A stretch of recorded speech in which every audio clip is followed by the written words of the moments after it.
Okay, looks like we are live. All right, so Saints, welcome. Hey, I'm glad you're here. No tea? A little late for that. I've got some water though.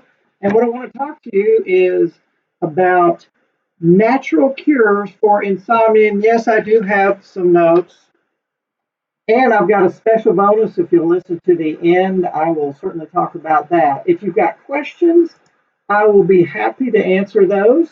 But I don't know if I can manage everything because I'm actually streaming on YouTube as well as on Facebook at the same time. So if I see them, great. If I don't, then I will be happy to answer them somehow after the fact. So I want to cover two areas about insomnia. One is the mental side of things, and then the other is the physical side of things. And you know, I've done lots of research on this, and I think these tips will be really helpful for you.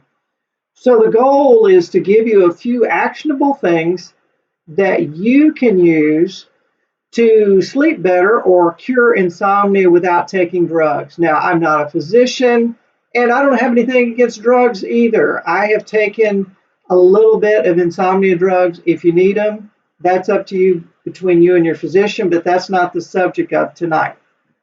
So, on the physical side, you want to make sure that your bedroom is comfortable, cool, dark, and quiet. So, it's comfortable, cool, dark, and quiet. On the mental side, you want to reduce that traffic that hits a lot of us when we're trying to go to sleep. So we'll start with the mental side. And what I'd like to do is take you back to one of the first books that I ever read on sleep. It was 2011. And by the way, all of the things that I mentioned will be in the show notes. And so don't have to worry about that. It'll be in the description. And so the book that I'm talking about is called Sound Sleep, Sound Mind, 7 Keys to Sleeping Through the Night. And one of the best techniques that I learned in the book is when you're trying to go to sleep and you're in bed and you think of some to do, what do you do about it? Well, two strategies. One, I keep a legal pad right by my bed and I jot down what it is I need to do on that legal pad. And then the other thing I do is just to simply say, recognize the thought and say, I'm not thinking about that right now. Because chances are, when you're in bed is not the best time to get new tires on the car or whatever it is you need to do. Prepare for that meeting, and it robs you of the energy to take care of that tomorrow. So you just simply say, I'm not thinking about that right now. No, it's not perfect, but does it help? Absolutely, it helps. So that's the first suggestion. Another suggestion is to have a hard cutoff is when you're going to stop working. So I know lots of us, we have our cell phones, we have them right by the bed, and those cell phones allow us to answer email when the lights are off. So what my suggestion is have a hard cutoff. Maybe you have to answer emails late at night. I've had to do that before too. Sometimes emergencies happen, but on a regular basis, what I highly recommend is that you say, this time of the night, I'm shutting off my work time. I'm going to transition to sleep. Because as we all know, sleep helps everything be better. All right. So now let's move on to the physical side of things. But first, a drink of water. All right. Gonna check over here a minute. All right.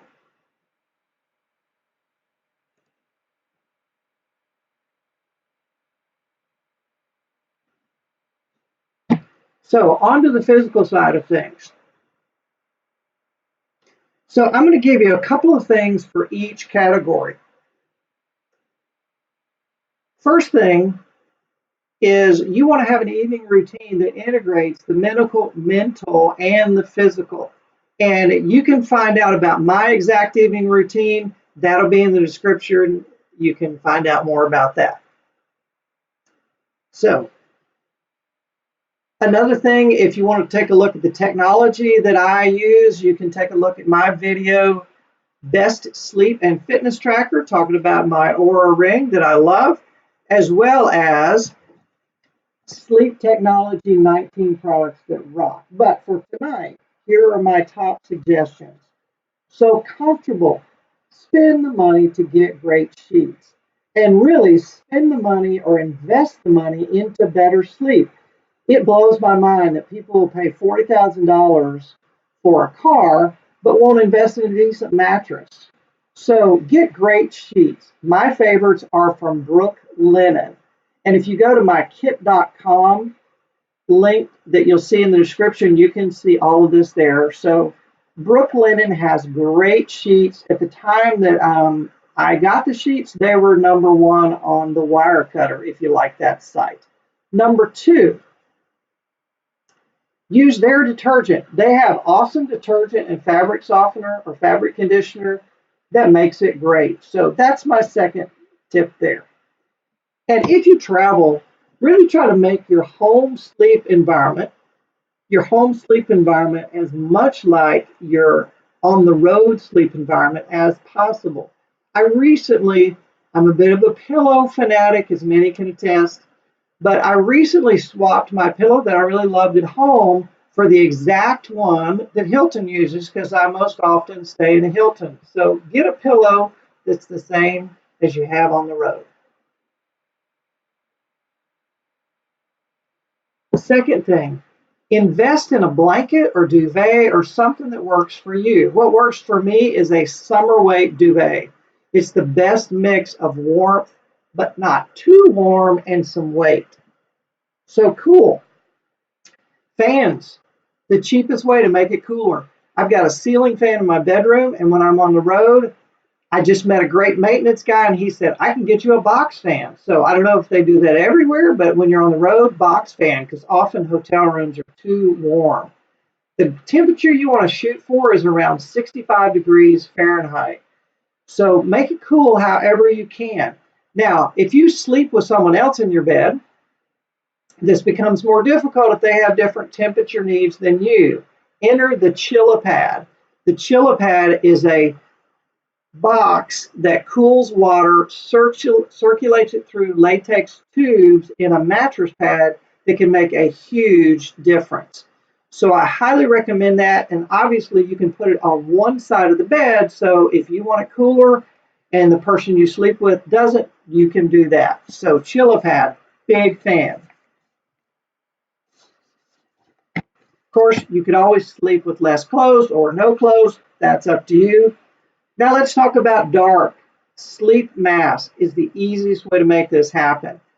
Every night, pretty much, I sleep with a sleep mask.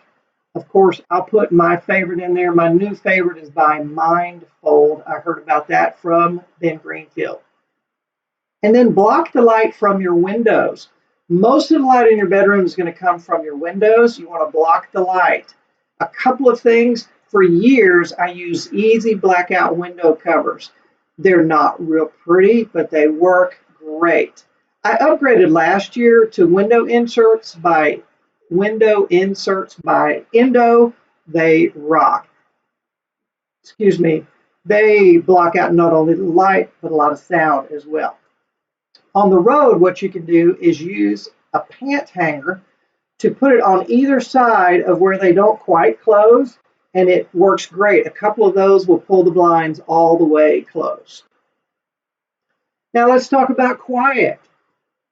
Quiet earplugs. I have for years worn earplugs. Yes, it does take some getting used to, but they're the easiest way to block noise. And recently I saw a Tim Ferriss video and he recommended Max Pillow Soft earplugs. They work really well. They block the noise, and most importantly, they are super comfortable. So they don't really hurt your sleep from a comfort standpoint, and they work great. So check those out. Also, I'm a big fan of white noise. Probably some of that is because I have a bit of tinnitus, age related, and I'm believing for my healing. Who knows when that might come. In any event, White noise is great. There are all kind of techniques for this. My go-to is by Marpac. It's a little gizmo that is basically has a mechanical fan in it, just makes white noise. I've got one for my bedroom. I've got a smaller one that I travel with. They work great. So I don't see any questions at this point. Of course, this is my first one, truth be told, so I may not and probably don't know what I'm doing, but I thought I'd give it a whirl. In any event, well, hold on a second. Let me check one thing here. Nope, don't see anything there. In any event, let's talk about the giveaway. And if you're watching this, you probably have a great chance. So for the next 24 hours, or let's make it 48, if you must be a subscriber to the channel, make a comment, and in the comment, mention that you want to be entered in the giveaway. I'll pick one winner at random for a $25 Amazon gift card. I'll get in contact with you privately to find out your email address, and I will email that to you. Thank you so much for watching. And for those of you who are watching after the fact, sorry, giveaway won't be available after 48 hours from right now. That's a wrap, and I'll see you next time.